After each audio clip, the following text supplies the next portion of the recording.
بسم اللہ الرحمن الرحیم۔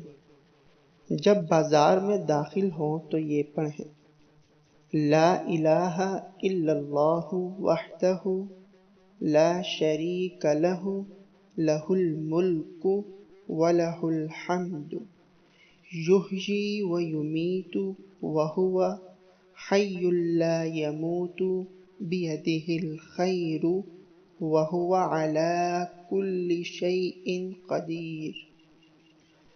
ترجمہ: اللہ کے سوا کوئی معبود نہیں، وہ تنہا ہے، اس کا کوئی شریک نہیں، اسی کے لیے ملک ہے اور اسی کے لیے حمد ہے۔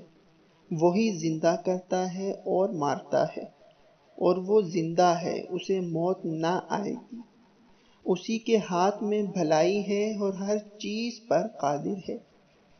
حدیث شریف میں ہے کہ بازار میں اس کے پڑھنے سے اللہ تعالیٰ 10 لاکھ نیکیاں لکھ دیں گے اور 10 لاکھ گناہ معاف فرما دیں گے اور 10 لاکھ درجے بلند فرما دیں گے اور اس کے لیے جنت میں ایک گھر بنا دیں گے۔